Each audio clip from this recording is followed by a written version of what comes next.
feel like Kobe in the fourth quarter. This is the Dane Moore NBA podcast. We are brought to you by Prize Picks, coming at you Tuesday morning. It's October 14th. I'm joined by Kyle Theige today for a show that we do every year, like right before the regular season begins, about a week before it begins. And that is a bold predictions show, bold predictions for the 2025-26 Minnesota Timberwolves season. Like I said, I got Kyle here with me.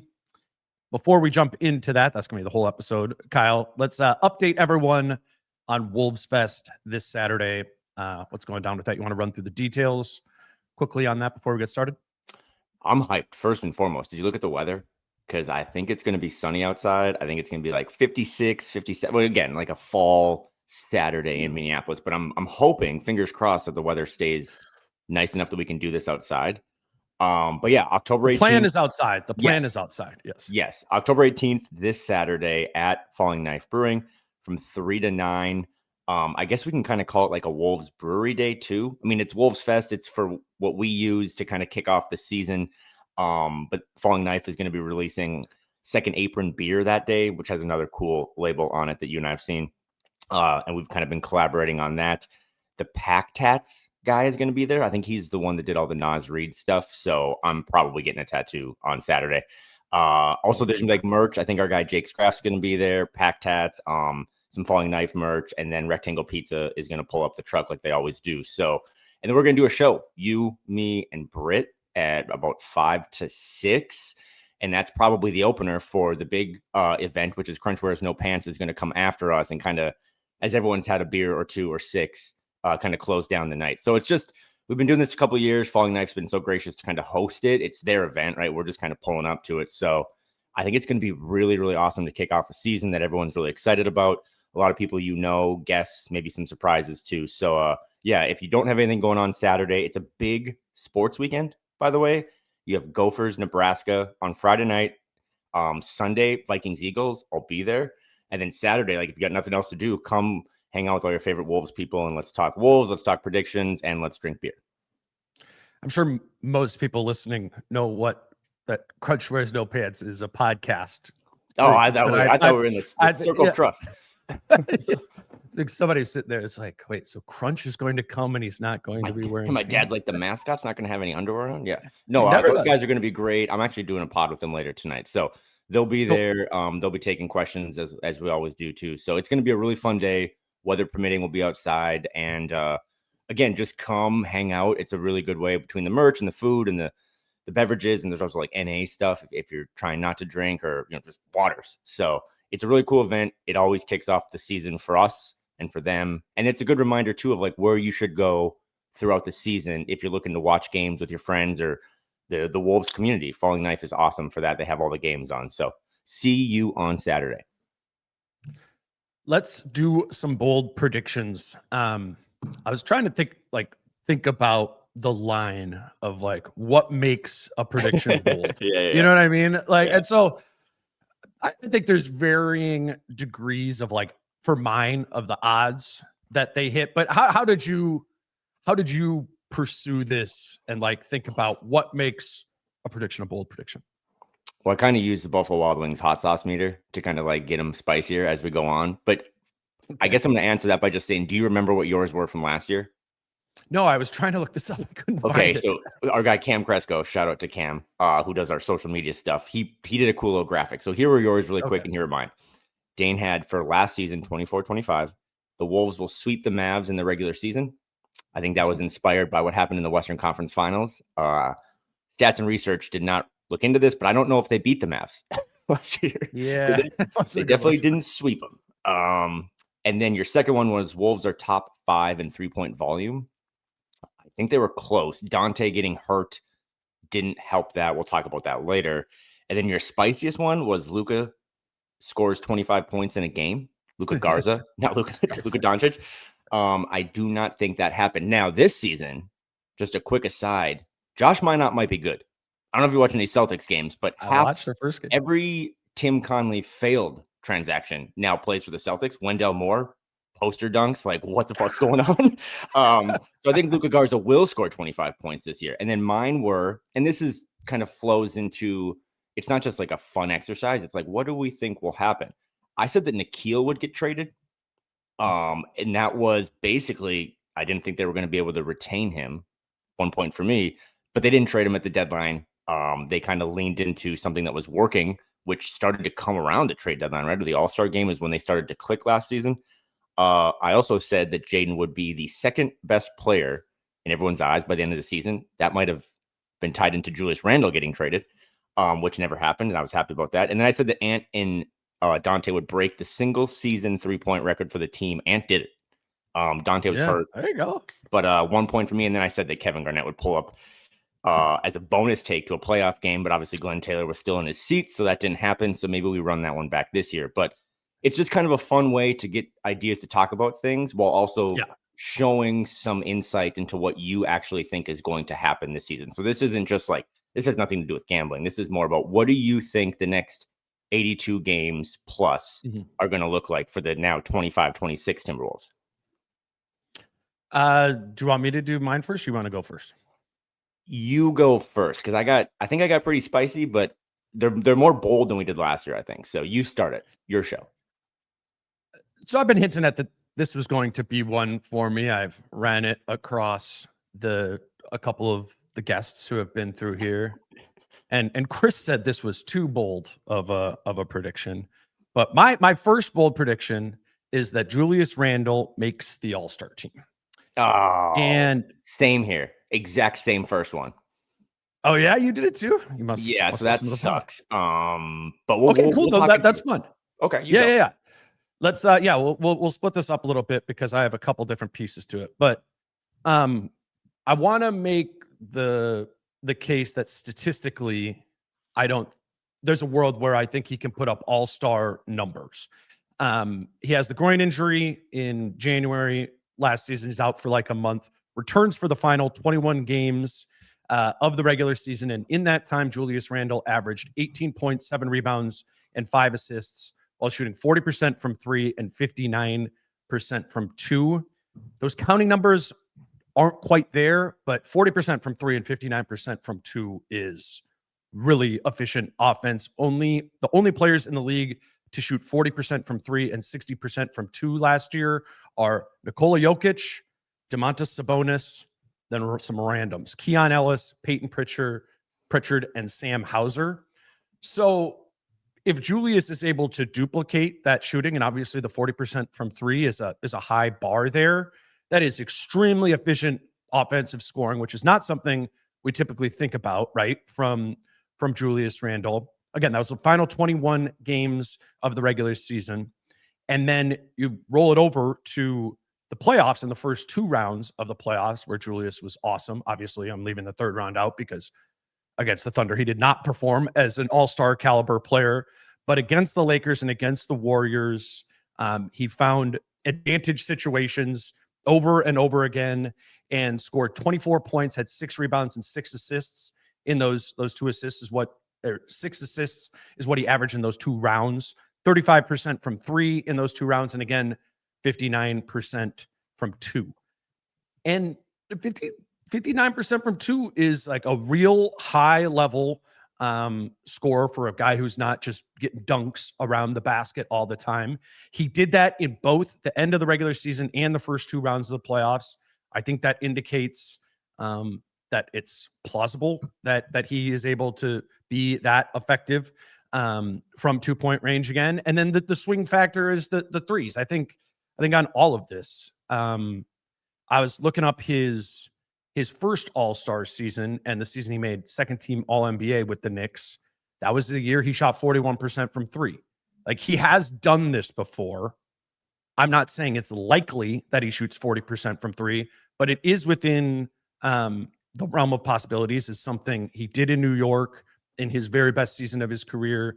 And it's something he did at the end of last season as well. So I think it's all, possible for Julius to be an over 20 a night guy and, average 21, 8 and 7 or something like that.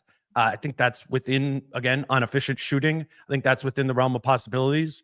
And then I think the Wolves need to be really good as a prerequisite for this too, probably like the 2 seed approaching the All-Star break, which I think is somewhat plausible as well. Stringing all these things together is like a multiple leg parlay. I get that.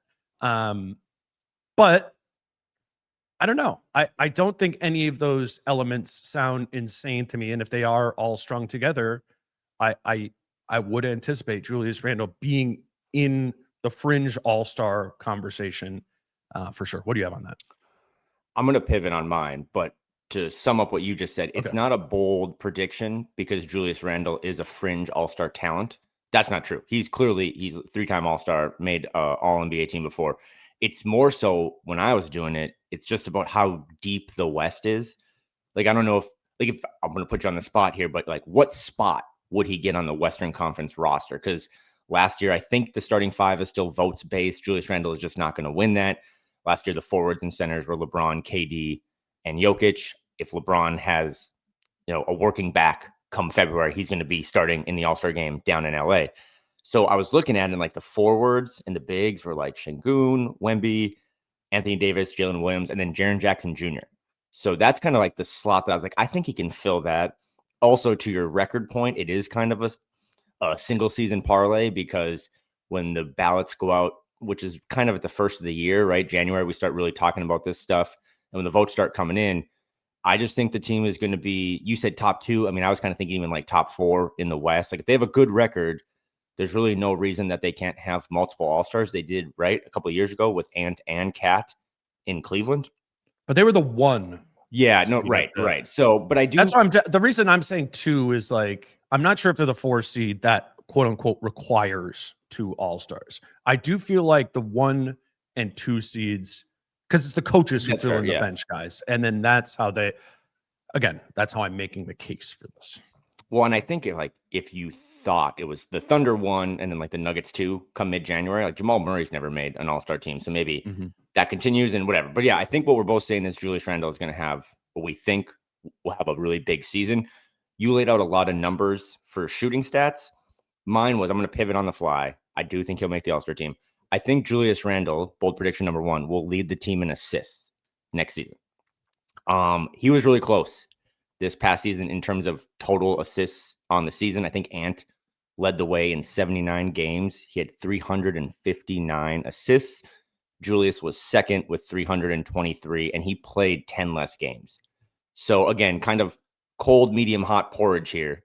But I just think this big question for me still is who is going to get a lot of either the point guard duties, maybe not the point guard minutes in terms of the position, but who is going to facilitate a lot of this offense. And I think Julius Randle in year 2 with a coach that gives him a really long leash. You read the John Krasinski piece at The Athletic about how happy he is. He's got his contract. He's got a home. All the distractions are out the window for him. And I think he will be as close to the Kyle Anderson that we've seen kind of when this offense was humming. I think that'll be Julius's role this year. I don't think he's going to be an all-star or maybe even fringe all-NBA because of points as much as I think if he's averaging 6-7 assists a game and the offense is, a top 7-10 offense in the league, I think that'll be really good for him. So, yeah, I think he's going to lead the team in assists. So your first bold prediction is that Julius Randle leads the Wolves in assists per game last year like he did last year. No. Or this year. Total assists. We'll get the graphic cleaned up because last year I think in assists per game he was up there. But I don't know, man. There's an emphasis at training camp about putting the ball in Mike's hands more, right? And then there's this emphasis of getting other guys involved. And multiple people have mentioned Point Ant, and we have more minutes for Rob. And I do think again, this is the easy one. We're going to get to something that's going to blow your brain. So that's my first one. Do you want to go snake or do you want me, what do you want? Do you want to go number 2?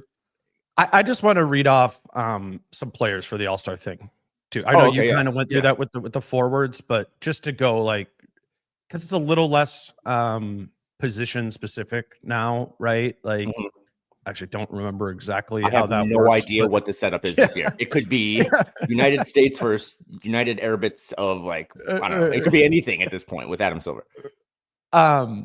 So I looked up the ESPN NBA rank where they rank the top 100 players, and Julius Randle ranks 42nd in that for this season, which I was looking at it seems, pretty reasonable, but positive, positive on Randle. And so there's 41 players listed ahead of him on that list. 18 are from the Eastern Conference and 23 are from the West.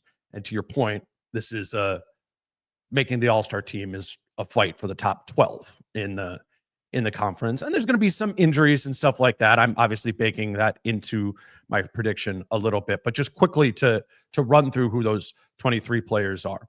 Jokic, SGA, Luka, Wemby, Ant, Steph, LeBron, Durant, Jalen Williams, Anthony Davis, Devin Booker, Jimmy Butler, Kawhi Leonard, James Harden, Chet Holmgren, Alperen Şengün, Jaren Jackson Jr., John Morant, Domantas Sabonis, De'Aaron Fox, Ivica Zubac, Amen Thompson, and Aaron Gordon are the 23 Western Conference players that ESPN ranks above Julius Randle. And, I could 5 to 8 of those, I think, not even bold. It would be very possible for us to get to February and be like, oh, he's having a better season than De'Aaron Fox or Zubac or Aaron Gordon or something like that. I think it's very easy for him to maybe move up 5, 8, even 10 spots there.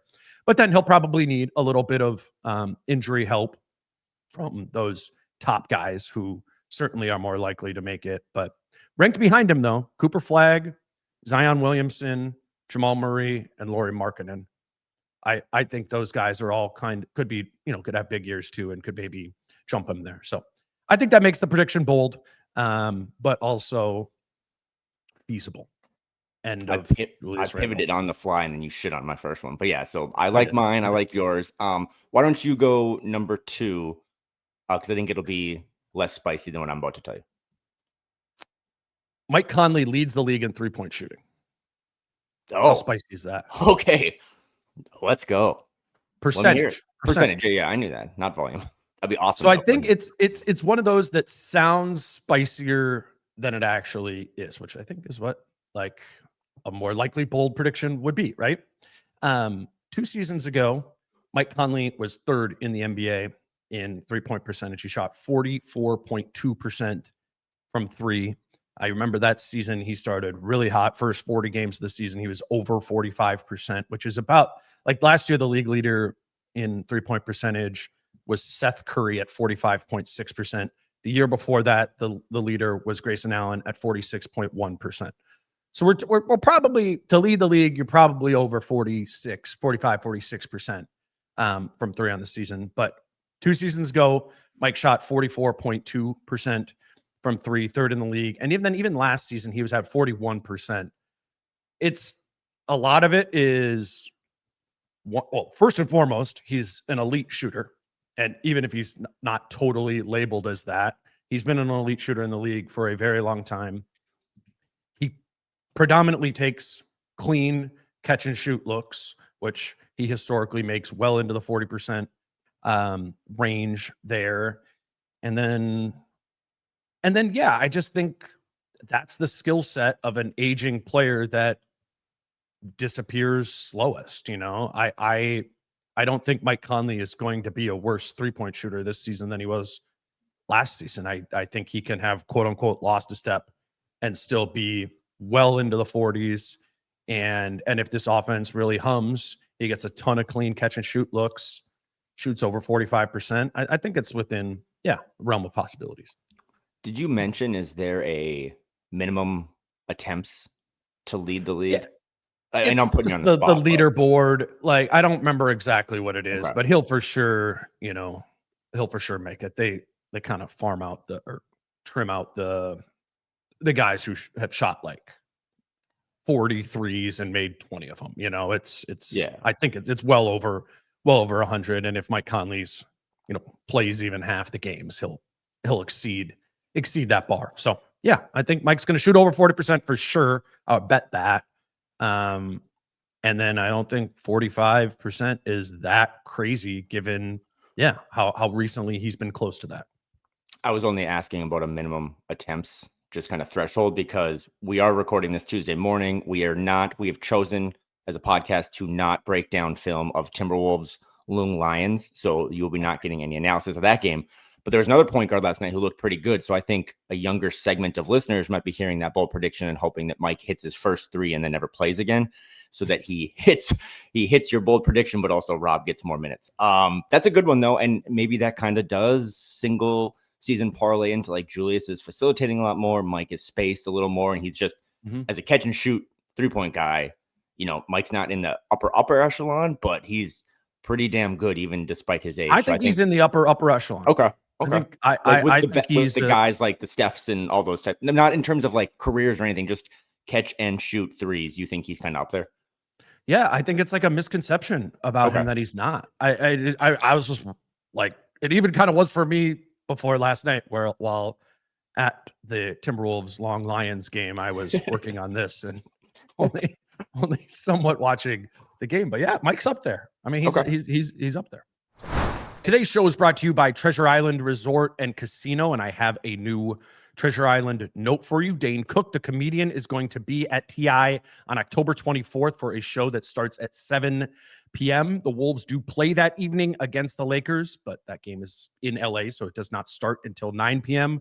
So you can make a whole night out of it, a whole weekend out of it. Little Dane Cook for the show at 7 o'clock, then go over to watch the Wolves game in the Parlay Lounge at 9 p.m. Maybe stay down there at Treasure Island. If you do want Dane Cook tickets, visit ticasino.com to purchase those tickets. And also do not forget that there are Vikings watch parties every Sunday in the Parlay Lounge at Treasure Island with drink specials and prize giveaways. They're kind of themed. A couple weeks ago when the Vikings had the really early game in London, they did a Bloody Mary bar and all sorts of things like that. So make Treasure Island your home turf for every Vikings game this season. And again, visit ticasino.com for more information. Today's show is also brought to you by Prize Picks, and time is running out to get your season-long NBA Prize Picks in. I've mentioned this before, but I really do recommend it. How season-long Prize Picks works is you take more or less on what a player is going to average for the whole season. And it makes it so you have this pick to track over the course of the whole season rather than just, one night for a specific game. So how it works, like Anthony Edwards' pick is set for more or less than 27.8 points per game. You choose more or less on that. I'll just read you all of Ant's season-long numbers. 27.8, more or less on that. 5.6 rebounds, 4.8 assists, and 3.7 made threes. We've talked about all those, but since we've talked about them, they've also added more or less than 5.5 40-point games for Ant up there, and more or less than 0.5 50-point games also up there for Ant. These season-long numbers are obviously not just for Ant, but are up for all players and up for one more week. There's always something going on over at Prize Picks. As a reminder, to put a lineup together at Prize Picks, all you need to do is pick 2 or more picks in your lineup to win. If you don't already have a Prize Picks account, all you need to do is put in the promo code Dane when you sign up, and you will receive $50 in lineups when you play your first $5 lineup. That's prizepicks.com or the Prize Picks app using promo code Dane when you create your account. And so to sum that one up, it's like Mike Conley still will be a thing this season, maybe in not the dominant on-ball role that has been kind of spoon-fed to everyone in training camp, but Mike Conley will be a big part of this, is your bold prediction. I respect it. Because number 2 for me, and a little pettiness based on last week, whatever, my second bold prediction for the 25-26 Timberwolves season is that Jaylen Clark will rank top 8 in total minutes played by the end of the season. He was 9th last season. Obviously, Nikhil leaves. So your first thought is that this is not a bold prediction because you just slot Jaylen Clark right into the 8 spot. However, Jaylen Clark played more minutes last season than Theige and Rob. So I do think that is spicy.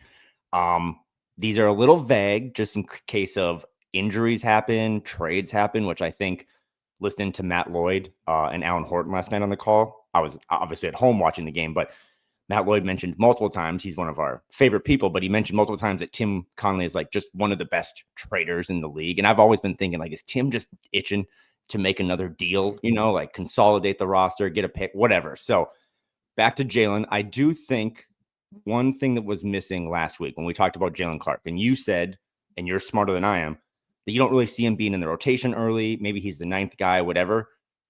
I think Jaylen Clark is the only person on this roster who knows he's a role player.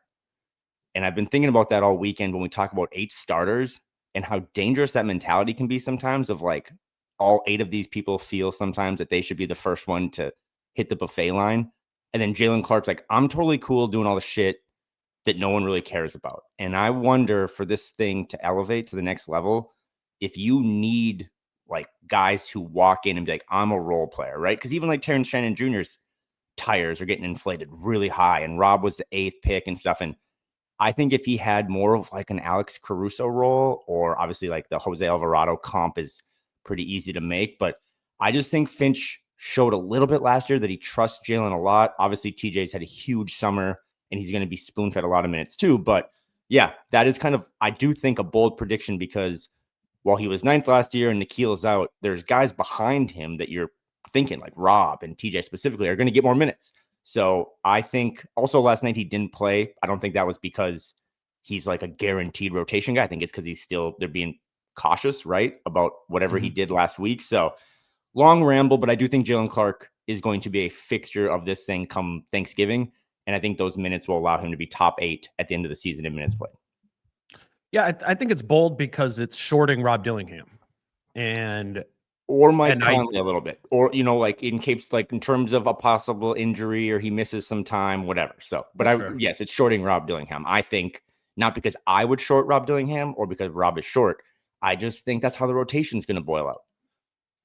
Yeah, I'm trying to like paint this out, right? And assuming health, which I understand that's not exactly what you're doing, but my assumption is Rob gets the opportunity early, and that makes him the 9th man, which makes Jaylen Clark the 10th man, because I think Terrence Shannon Jr. is going to be 8th. If I had to guess who has the 8th most minutes on the Timberwolves this season, I would guess Terrence Shannon Jr. And then at the beginning of the season, I would assume that Rob Dillingham gets that opportunity before Clark. So when I'm painting it out, it's shorting Dillingham in my mind, because something would need to happen with Rob, like getting kind of pulled from the rotation or like relegated to kind of that role he was in last season, where he maybe played one stint per game. I think Clark would need to jump that.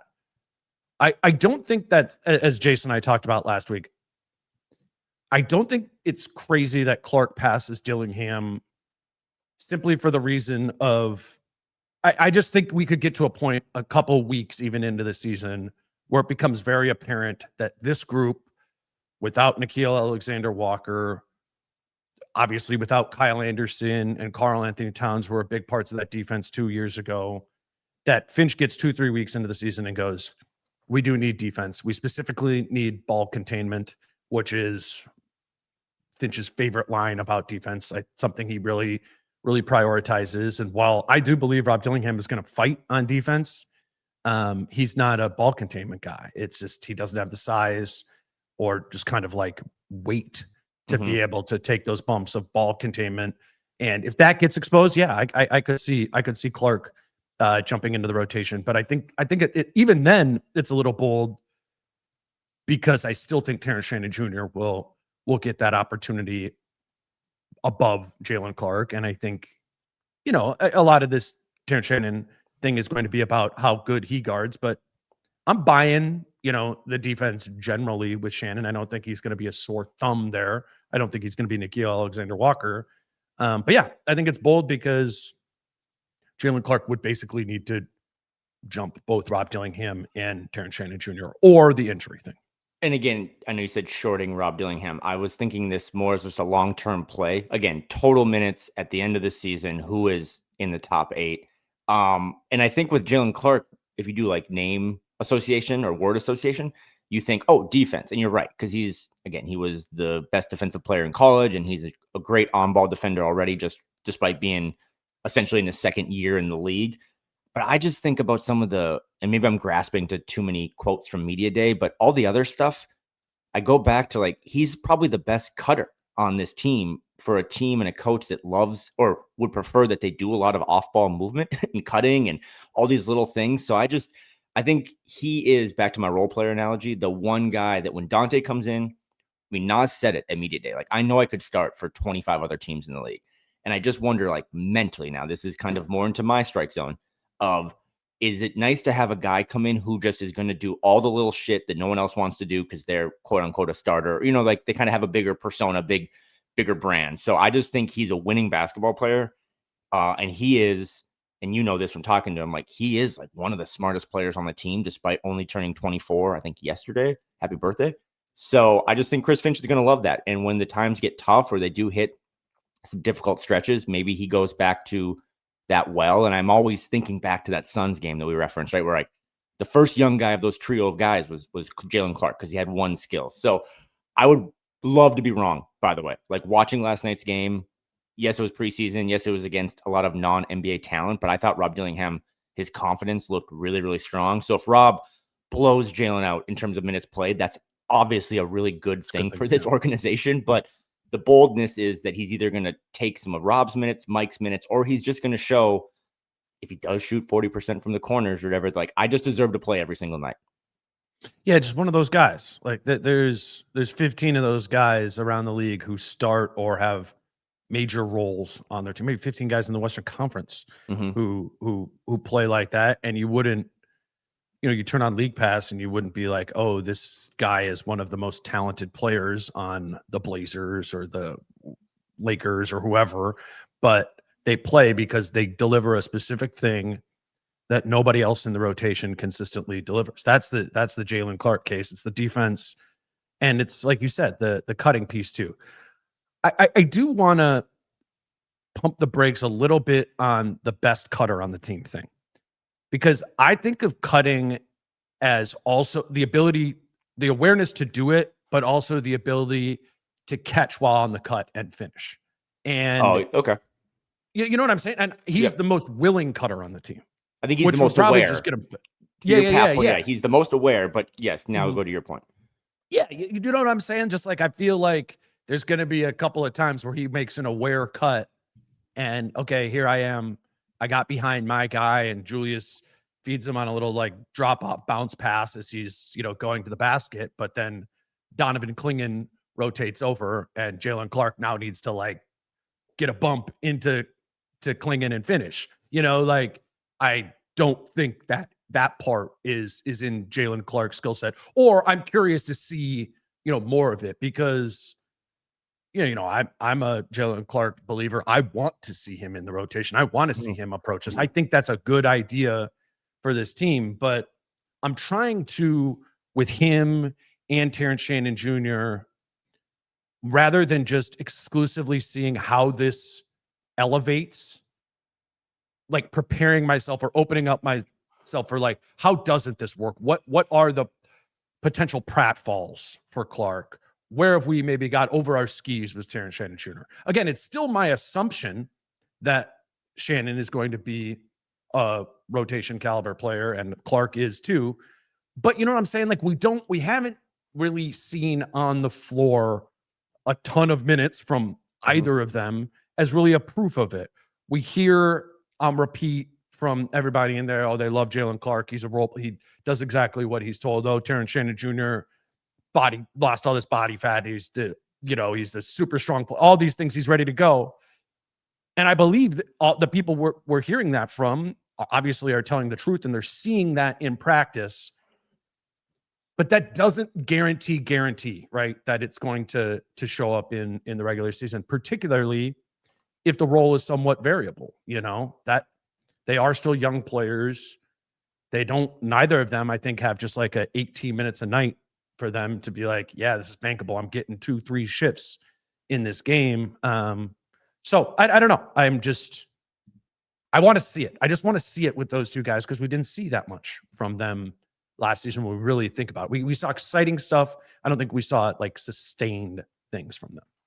And just a couple other notes, like he's the only guy really other than Mike who's like in a contract year. Kind of, he is a restricted free agent next summer. Everyone else has been paid. I just think that's a little piece of info that's always worth saying. And then also going back to just like the big rotation, one of the things, this is unrelated to Jaylen Clark, but it does tie in, is that I'm really hoping to see just some minutes of Jaden like at the 5. And if Rudy misses some time and they play a little smaller and it's like this trio of bigs of Jaden and Julius and Nas, maybe that buys more minutes for Jaylen Clark. But the one thing, and I think on this podcast, you and I and Chris and Jason Britt have all touched on it, but I really don't know if we've ever dug into how much they might miss Nickeil. We've all said it like, oh, bye, Nickeil, we're going to miss you. But even listening to Matt Lloyd last night, they're going to miss him. Like, not just his on ball stuff, but his playmaking or just his cutting, right? Like, he was probably the guy that was up there and moving off the ball last season. So I just think Jaylen, no one can replace Nickeil. They're not even trying to do it. They're going to kind of do it bits and pieces of all these three younger guys. But I just think Jaylen Clark is a winning basketball player. Like, if you ask me, who's the first guy that's diving on the ball or on the ground for a loose ball? Probably Jaylen Clark, right? Like, who's the guy that's doing the Alvarado thing from the corner? And last week you talked with, I think, Chris about if they can just improve their transition a little bit, right? Like, that gets you 4-6 more points. Your offensive rating goes up.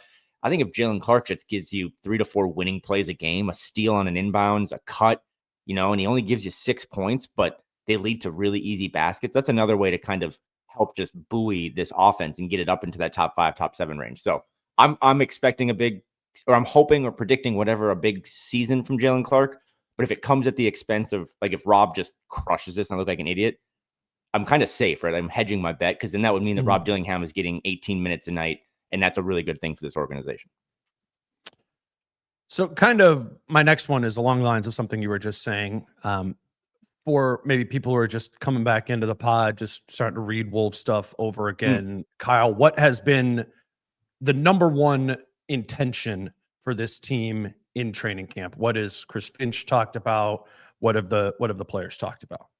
Running in transition. So my third bold prediction is shorting that.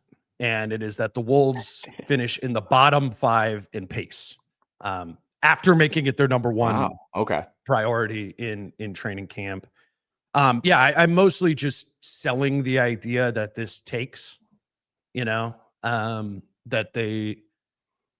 it takes a while for it to take, just kind of the habits of getting out and running, the habits of, if you're Julius Randle and Anthony Edwards, not always coming back to the ball and instead looking to run ahead the floor for that hit ahead pass to go. And then also some of the idea that this has just been a team that plays slow, for the last few years. They had the 6th slowest pace in the league last season. So I don't know if it's that bold to be like, it'll be a little bit slower than it was last season. I think what makes it bold is this has been the number one thing that they've been talking to us about as like a change for this season. And I'm skeptical that it at least shows up I feel like confident that through the first 20 games of the season, they'll be bottom 10 in pace, and that it doesn't hold right away. Maybe the second half of the year, they get a little bit more comfortable with that and the habits develop and they go, and it ends up being better than bottom 5. But for a bold prediction, I will say that the Wolves will be bottom 5 in pace in the NBA this season. Last week, I just described transition as a goal for this season as kind of the 5 stages of grief. I talked about the 3rd stage being bargaining, which is the attempt to regain control by making deals or what-if scenarios. And I think they're trying to do that in the preseason. They're trying to show Ant, the leader of this, some of the other guys, like, look at how easy this is if you do get in transition. And I'm talking about kind of the 7 starters, right? Like, because Terrence wants to do it. I think Jaylen Clark would push a little pace. Obviously, that's what Rob... Last night, Matt Lloyd talked about how Rob has OKC kryptonite. Like, that's one of his strengths, just getting out in transition, getting into the paint. But you're at the denial stage, right? Like, you're at stage 1. You're just disbelief and shock, acting as a temporary buffer against the intense reality of, I guess, this loss. So you just don't even think it's going to happen, right?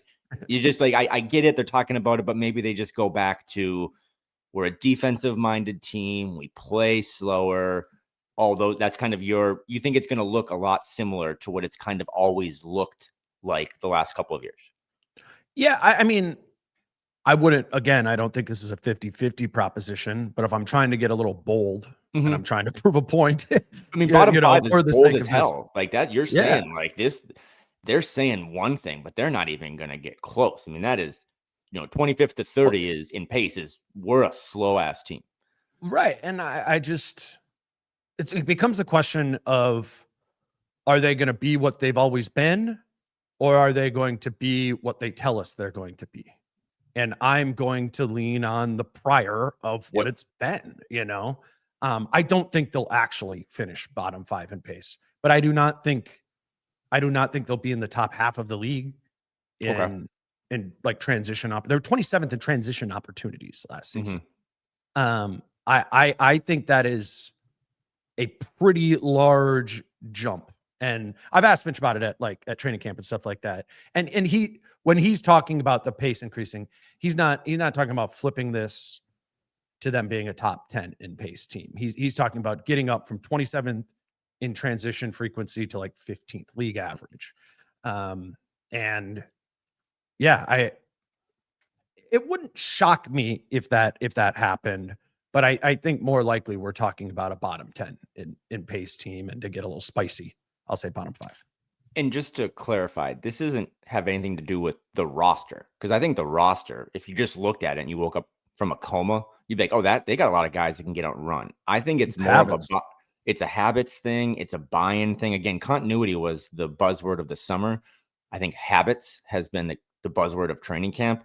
And to your point, again, I'm going to disagree with it, but just because it is so bold, I do think if they would all buy in on this transition thing, which is pretty easy, right? And it does feed off of your brand, right? Like, we play really good defense and we get deflections and we get defensive rebounds, we get stops and we run.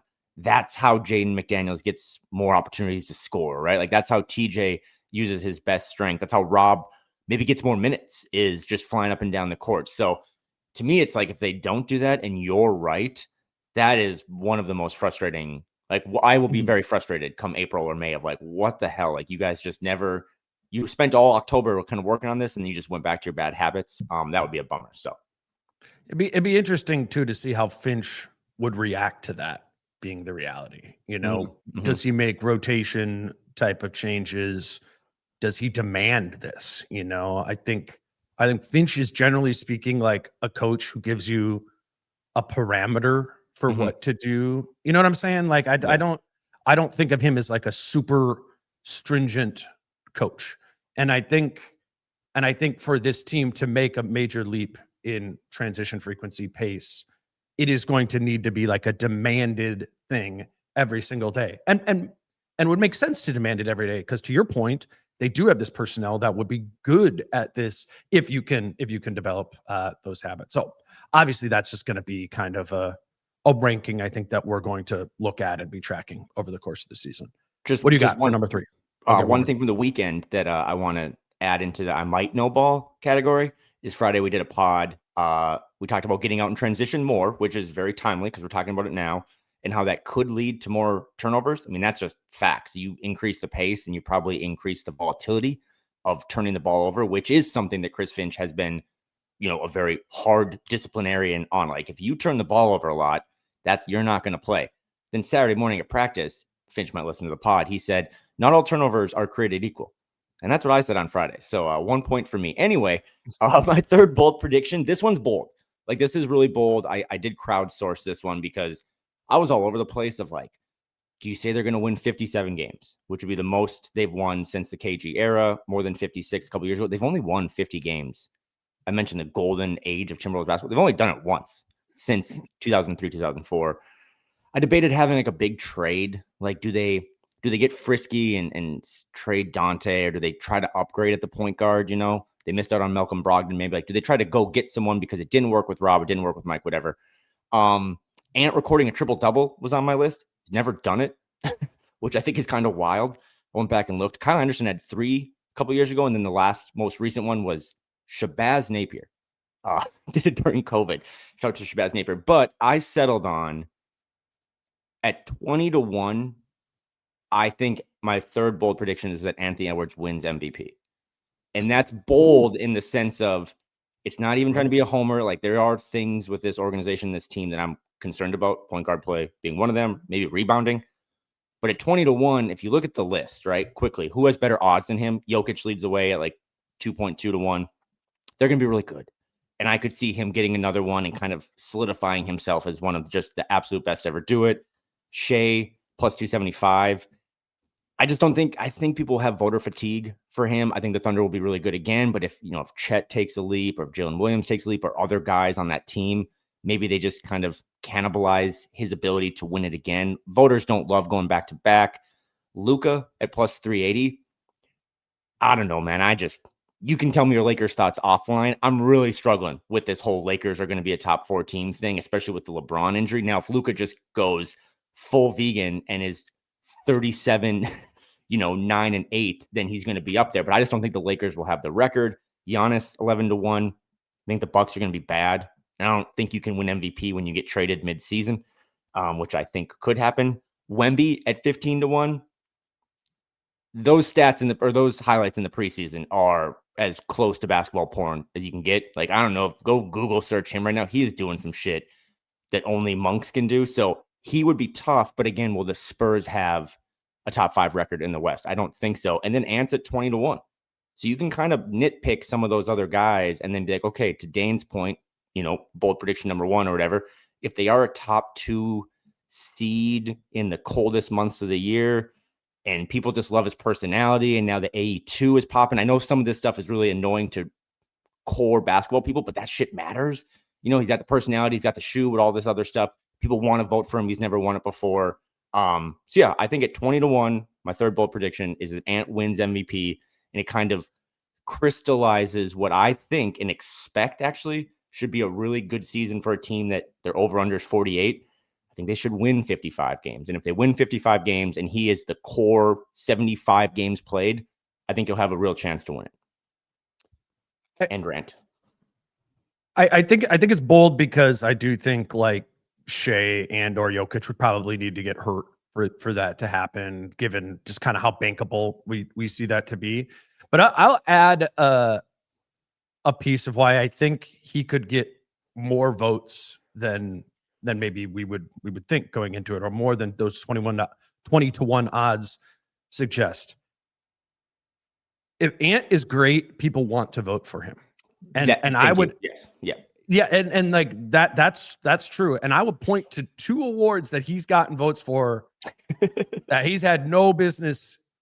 Like, as great as Anthony Edwards has been in his first 5 years in the NBA, he has been extraordinarily inefficient in clutch time. He finished as one of the top vote getters in clutch player of the year last season. And I think he wasn't it like 1 for 25 in his career with like under a minute left, whatever, in clutch time situations like that with the game on the line. But he got votes for it because he's Ant, and if and when he does it, it's cool. Like, and it is. And people will vote for that. He's also gotten all defense votes, like a lot over the past couple of years. And I think that is the hardest award to vote on, to be fair, for all the voters. Like, it's it's really hard to know how good or like where they fall on the defense scale, I think, without watching like 80% of a team's games, and I think to Ant getting all defense votes, he has these flash moments defensively that are incredible. He has never been a consistent defensive player, yet he gets these votes, year over year. So a lot of these with the award voting, if you're making any sort of season-long voting bets, season-long award bets, like, put yourself in the mind of the voters. And like you said, like stuff like voter fatigue is real, like Rudy is like 100-1 to win defensive player of the year, right? Like, that's crazy. That's crazy. Because we know people don't want to vote for him. It doesn't mean that's like true or not, but that's a huge part of how these votes come to. I think it's crazy to say that Ant and Jokic have similar chances to win MVP. But beyond that, I'm with you, of like, I could see a lot of the other guys, the reasons that you walked through with the other guys who have better odds than Ant, being guys that Ant out votes or gets more votes than. So I think it's bold because Nikola Jokic exists, but I, much like we've been talking about with all of these, it's like, I do see like how to weave the needle of the small hole or whatever that line is. I think that's real. I have an Ant related one for my last one. If we can just jump right into that. I was just going to say, last season he was 12-1. Oh, and really? I think that was spiked by Team USA, right? Like, that was the fun-loving guy, the young kid with all the goats on Team USA, and he was 12-1 coming into it. So for him to fall to 20-1, again, it's just sometimes if you dabble in this stuff, you're looking for an edge. And my edge is that I just don't think the 3 of the 5 guys ahead of him are going to have really good teams. Like maybe the Lakers, we'll see. I don't think the Bucks are very, very good. I don't think the Spurs are be good enough. Whereas, I mean, dude, Wemby is minus 175 to win Defensive Player of the Year. Rudy's tied with Jalen Suggs at 50-1. So I just think if you're looking for a smart bet, last year I took it 12-1, didn't get close. Maybe the over-under here is like, does he finish in the top 3? But I just think if the team is good, back to your point of like, dude, Stephen A. Smith is tight with the ownership group. He's sitting courtside. Like him and Kendrick Perkins, like it or not, have heavy voices once this stuff, if Stephen A. Smith is starting a segment on Tuesday, First Take, being like, Ant-Man, MVP, frontrunner, like that's going to help these votes, whether he even deserves it or not. So that was my bold one, 20-1. I would dabble on that. But yeah, you give me your Ant one, and then I want to give you just random shit to close the pod. Today's show is brought to you by Your Home Improvement Company. And if you have a home improvement project that you're trying to get done this fall, we would love it if you used Your Home Improvement Company. It can be windows. They got the deal going, buy 2, get 2 free, 30% off bathroom deals, but really any sort of home improvement project. It's important to get done and get done right. And Your Home Improvement Company, all their projects are done by and installed by certified professionals and come with a lifetime warranty. Also, whatever the project is, Your Home Improvement Company offers great financing deals that require 0 money down, 0 interest, and 0 payments until 2026. We know there's some of you out there who have a home improvement project and you're gonna, want someone who can take care of that for you. We would love it if you considered our friends over at Your Home Improvement Company. You can contact Your Home Improvement Company by calling 866-777-YHIC or by going to yourhomeimprovementco.com. Your Home Improvement Company, where it's your home made better. Today's show is also brought to you by BetterHelp. And October 10th, last week, was World Mental Health Day, and BetterHelp is celebrating that by recognizing therapists that have helped over 5 million people worldwide on their mental health journeys. That's millions of stories, millions of journeys, and behind everyone is a therapist who showed up, listened, and helped someone take a step forward. Moments in therapy, like learning to relate with your kids, healing relationships, or coping with loss, can literally change lives. And this World Mental Health Day, BetterHelp is honoring those connections and therapists who make them possible, while showing how easy it is to get guidance from a licensed therapist online with BetterHelp. All you got to do is fill out a short questionnaire that helps identify your needs and preferences, and their 12 plus years of experience and industry-leading match fulfillment rate mean they typically get it right the first time. This World Mental Health Day, we are celebrating the therapists who have helped millions of people take a step forward. If you're ready to find the right therapist for you, BetterHelp can help you start the journey. Our listeners get 10% off their first month at BetterHelp.com/DaneMoore. That's BetterHelp, HELP.com/DaneMoore. Okay. My fourth and final bold prediction is that Anthony Edwards scores less than 26 points per game after scoring 27.6 points per game last season. I just lost my bet. I'm not saying this is more likely than not, but I think most people are putting Ant at the actual line is 27.8. I think a lot of people see him to be high 20s, maybe even a 30 points per game guy. And I think he absolutely has the game and skill set to be a 30 a night guy. I could see him, maybe taking some of the lesser opponents a little bit more seriously, as he said at Media Day, of like, yeah, I'm going to engage myself by trying to have a career high in that game. And if he does that, against the 15, 20 games a year against, teams that are a little boring to play against in February, then yeah, he's going to juice his points per game number. But this is really why I'm bringing this up, is a way to talk about shot selection. He averaged 27.6 points per game last season on the back of shooting 10 threes per game and making 40% of them. I don't think that was a flash in the pan of his skill set, right? Like, we know Ant is an elite high volume 3-point shooter in his ability to get the volume and his ability to make them at a high clip. I could see him duplicating that if that remains his intention. But 2 seasons ago, Ant only shot 6.7 threes per game. So he increased his 3-point volume last season by 50%. If he drops back down into the shooting 6 or 7 threes per game like he did 2 seasons ago, I think he ends up scoring less. 2 seasons ago, he averaged 25.9 points per game, under 26. And that was as much about repurposing his shot selection as it was anything. He scored 2 more points per game last season, in large part due to the fact that he boosted that 3-point volume and decreased his mid-range volume.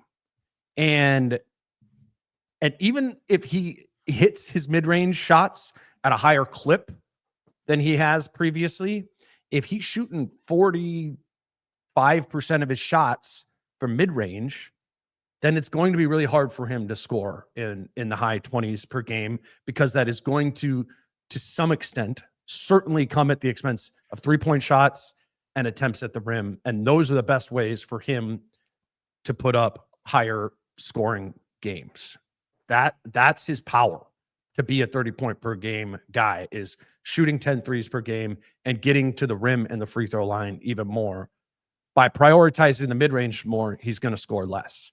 I don't know if it's going to be this much less as I'm suggesting, but we're just 2 years removed from him in a really good season for the Wolves, the best season, 23-24, and only averaging 25.9 points per game, because he shot a lot more mid-range shots that season than he did last year. So Too Long didn't read, basically, like, if this team is bottom 5 in pace, which is a bold prediction, but also something that could very much happen, and he mixes up his shot diet a little more to kind of be in the mid-range and take a few less threes. I mean, that does, again, back to the stringing these all together, those all kind of line up, right? In your eyes? Yeah. I mean, again, I those seem like possible things to happen individually. Again, numerous of these individual things need to be strung together. That's why it's like a parlay and you get the longer odds. But yeah, I don't see any of those things to be like way out of the question. Like, I'm pretty sure Ant's going to shoot a lot more mid-range shots this year, and I'm also pretty sure he's going to make a lot more, or make them at a higher clip than he did previously. It's just hard to make a living at 17 feet.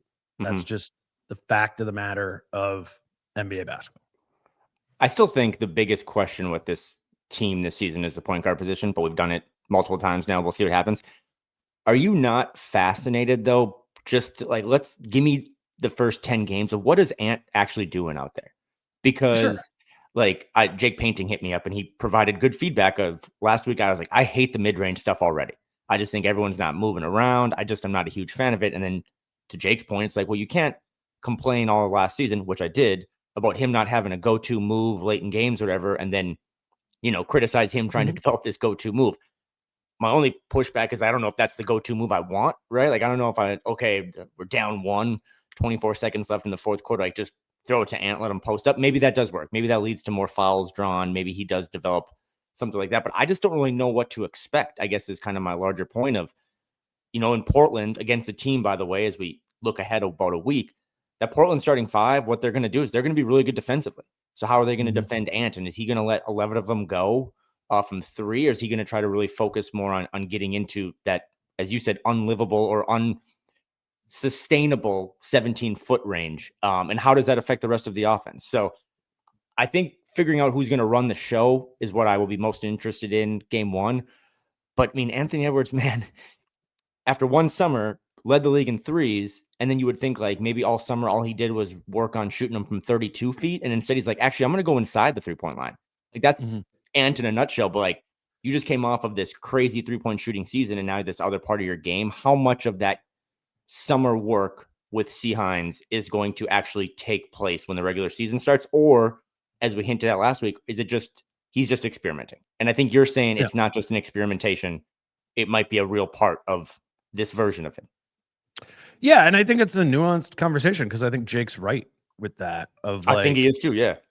Like, that there needs to be more repeatable things that you could go to with Ant when the game is on the line. And that's what you and I talked about in the last episode, was the difference between how he was getting to his mid-range in the New York game, of looking for looking to back down smaller players so as to play through like 12 feet. And we're like, yeah, we like that in that game. We got Jalen Brunson on a switch, like roll him up, like that's cool. There's just an element of this that requires discernment, to be efficient. And undeniably, Ant has not had the discernment to be a efficient and effective mid-range shooter in his career in 5 seasons. 5 seasons, 36% from mid-range, 5 seasons, 37% from 3. Those are the numbers. I think he can be better than 36%. And I can think that he needs to be able to do more things at the end of games and have his go-to spots and stuff like that. I said that on repeat last season. Do those things all string together and work effectively? That I don't think immediately. I do not think immediately Ant is all of a sudden, found his spots and we have the same efficiency offensively as he did before, even if he's a lot better in the mid-range area. I also think to the late game stuff, this team being better in clutch time to me is not all about Ant finding his spots and being able to, get to and take and make 14-foot shots when they need to at the end of the games. They need to be a better offense as a group in those times. And some of that's Ant, but there's other options in there too that of players that can at least be threats. Julius can be a threat with a minute left in the game. Jade McDaniels can be a threat. Nas Reed, if he's out there, whatever. Like they can. I don't think this is a team that just has to. There's 1 minute left in the game, and it is just like, Ant, you have the ball, and we're living and dying with whatever it is that you're able to do here. Because 1, he's not been effective with that throughout his career, and 2, they're probably going to double him. Like at the top, he's going to get that screen, and they're going to blitz him. And it's like, if you have 2 on you 30 feet away from the basket, like, how do you even get to your 14-foot shot? It's like, it's the first game of the season. He's being guarded by Tamani Kamara, and Klingon or Robert Williams or whatever comes up there and they blitz him at the top. Like, what do you do if you're Anthony Edwards to be like, well, damn, I wanted to take a 14-footer here. You know what I mean? Right. Like, it's not, you got to pass it there. And then you swing it to Julius. And now he's playing 4-on-3 on the backside.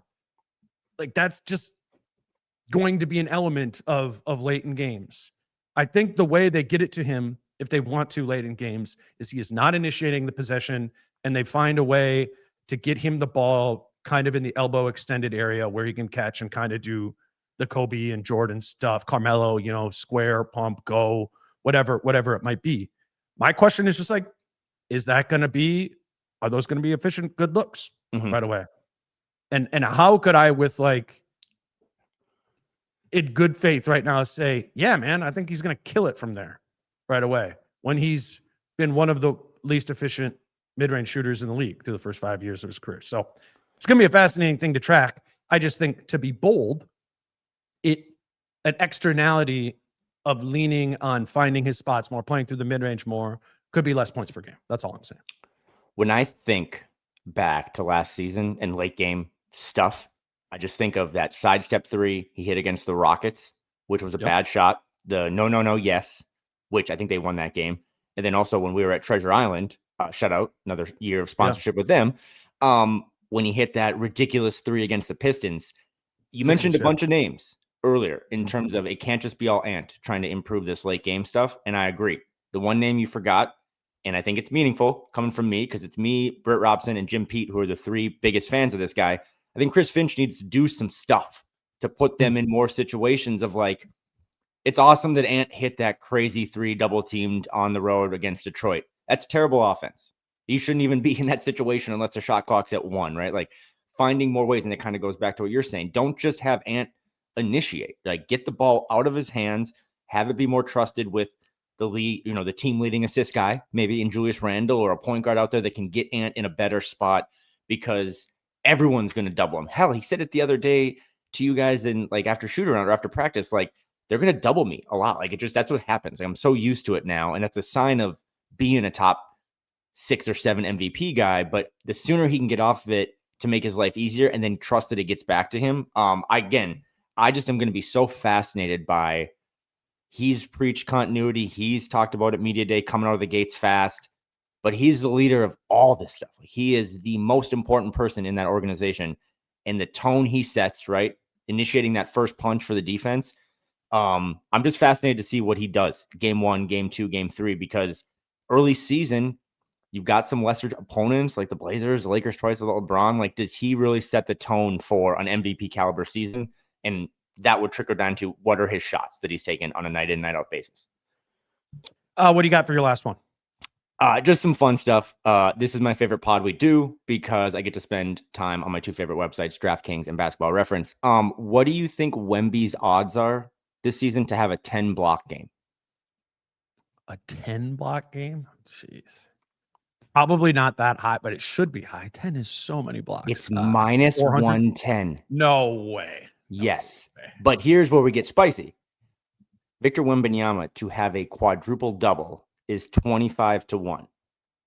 So after this, just Venmo me. But how fun would that be on a League Pass Wednesday and it's cold as hell in the North Loop? And we're just like, I text him, it's like, yo, Wemby's got 7 blocks in the second quarter and he's got 6 assists. Like, I think that's a really fun one. I'm kind of like an anti-Wemby guy just because of how much his tires have been pumped early on without any team success whatsoever.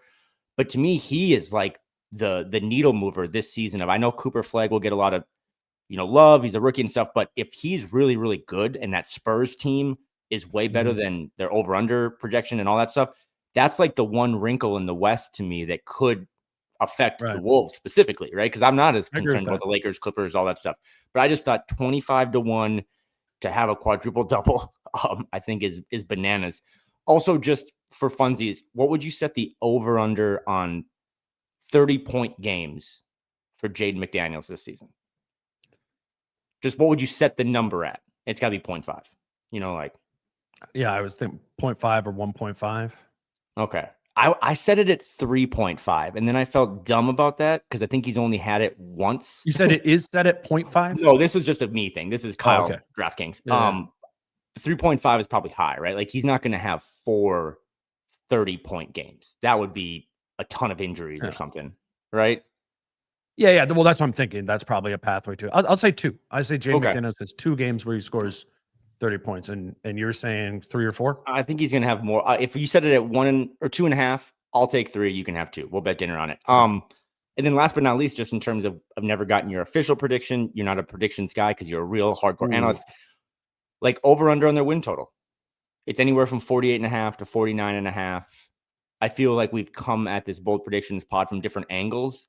And you're not a fan of this team. Like, you cover it. Like, I know there's some optimism baked in, but I also am leaning into this idea of expectations. Like, this is time. Like, maybe this isn't the window, but this is about as good of a window as you get when you look around the league already and guys are missing some games and the Grizzlies are banged up and the Lakers and all that stuff. Do you think they will go over or under, let's say, like, are they a 50-win team in your eyes this season? I think so. I'm buying into the value of continuity early. I think that is going to, my favorite stat in Finch's tenure is in 4 seasons, 3 of them they started the season 10-10, and 1 season they started it 16-4. And the 16-4 season was the 1 year in Finch's tenure where they basically rolled back the same team from the season prior. I think the Wolves should, we get 20 games into the season, should be at 13, 14, 15 wins, and I think that should propel them.